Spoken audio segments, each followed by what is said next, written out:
Get ready for the countdown. 10, 9, 8, 7, 6, 5, 4, 3, 2, 1, 0.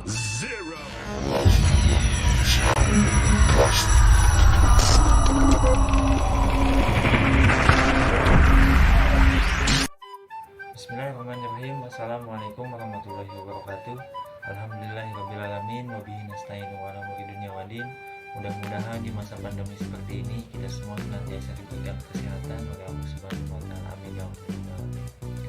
Baik, perkenalkan nama saya Rudi Susanto, saya dari program studi Pendidikan Guru Sekolah Dasar Kampus 2 Surade STKIP Bina Mutiara Sukabumi. Video ini dibuat untuk memenuhi tugas mata kuliah Landasan Pendidikan yang mana dosen pengampunya Bapak Gilang Mas Ramadan MPD. Nah, di sini saya akan menjelaskan tentang psikologi pendidikan. Psikologi pada mulanya digunakan para ilmuwan dan para filosof sebagaimana disebut oleh Riber untuk memenuhi kebutuhan mereka dalam memahami akal pikiran dan tingkah laku aneka ragam makhluk hidup, mulai yang primitif sampai yang modern.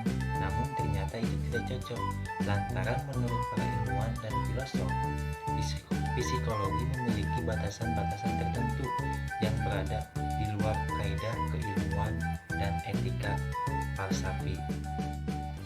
Selanjutnya, pendidikan. Istilah pendidikan berasal dari kata didik dengan memberinya awalan ke dan akhir kan, mengandung arti perubahan atau hal, cara, dan sebagainya. Istilah pendidikan ini awalnya berasal dari bahasa Yunani, yaitu pedagogi, yang artinya bimbingan yang diberikan kepada anak didik. Istilah ini kemudian diterjemahkan ke dalam bahasa Inggris, yaitu education, dan artinya pengembangan atau bimbingan. Dalam bahasa Arab, istilah ini sering diterjemahkan sebagai tarbiyah, yang artinya pendidikan. Tapi dalam pengertian yang secara luas, pendidikan dapat diartikan sebagai sebuah proses dengan metode-metode tertentu sehingga orang memperoleh pengetahuan, pemahaman, dan cara tingkah laku yang sesuai ataupun yang lebih baik. Nah, selanjutnya, ruang lingkup psikologi pendidikan. Psikologi pendidikan memiliki ruang lingkup yang menjadi dasar atau batas yang membedakan dengan keilmuan psikologi lainnya. Menurut Sumadi Suryabroto, ruang lingkup psikologi pendidikan antara lain yaitu pengetahuan. Pendidik atau guru perlu memiliki pengetahuan yang lebih untuk memberikan pengajaran pada anak didiknya. Jadi kita sebagai seorang pendidik atau sebagai seorang guru perlu memiliki pengetahuan yang lebih untuk memberikan pengajaran yang benar dan baik kepada anak didik. Nah, selanjutnya pembawaan.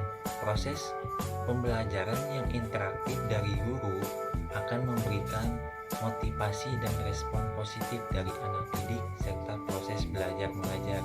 Pembawaan dimiliki seorang pengajar sebagai gaya penyampaian materi, konsep pengajaran selama berada di kelas. Nah, jadi kita sebagai pendidik atau sebagai seorang guru, kita harus mempunyai gaya penyampaian yang bisa membuat anak didik menambah semangat belajar dan bisa memotivasi untuk bisa lebih baik lagi daripada sebelumnya.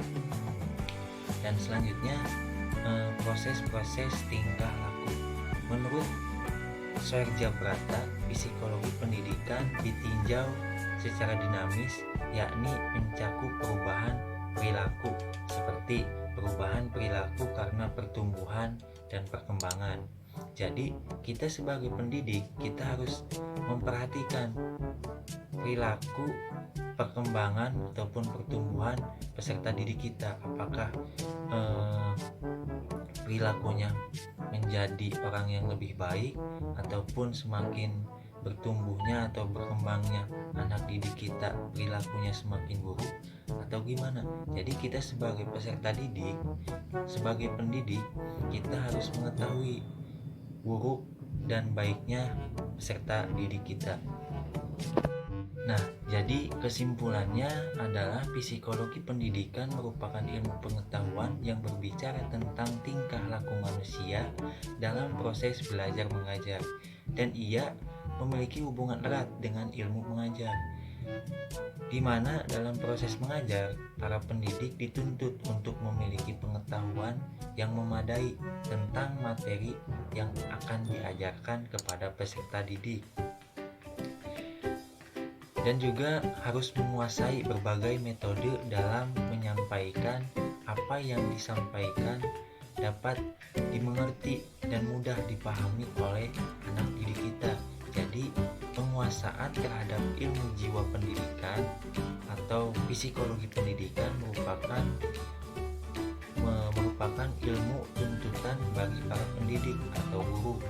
Adapun psikologi pendidikan diartikan secara sederhana adalah suatu ilmu pengetahuan yang mempelajari tingkah laku manusia yang berlangsung dalam proses belajar mengajar.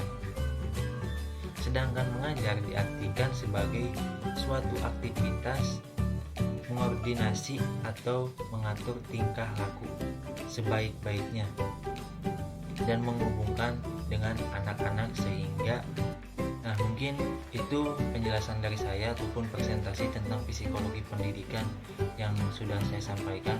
Mohon maaf juga yang sebesar-besarnya jika apa yang sudah saya sampaikan kurang jelas dan kurang dipahami oleh kalian semua, dan ada kata-kata yang kurang enak didengar. Mohon maaf yang sebesar-besarnya, karena saya juga cuma sekedar manusia biasa yang tidak pernah luput dari dosa. Sekali lagi saya ucapkan terima kasih atas perhatiannya.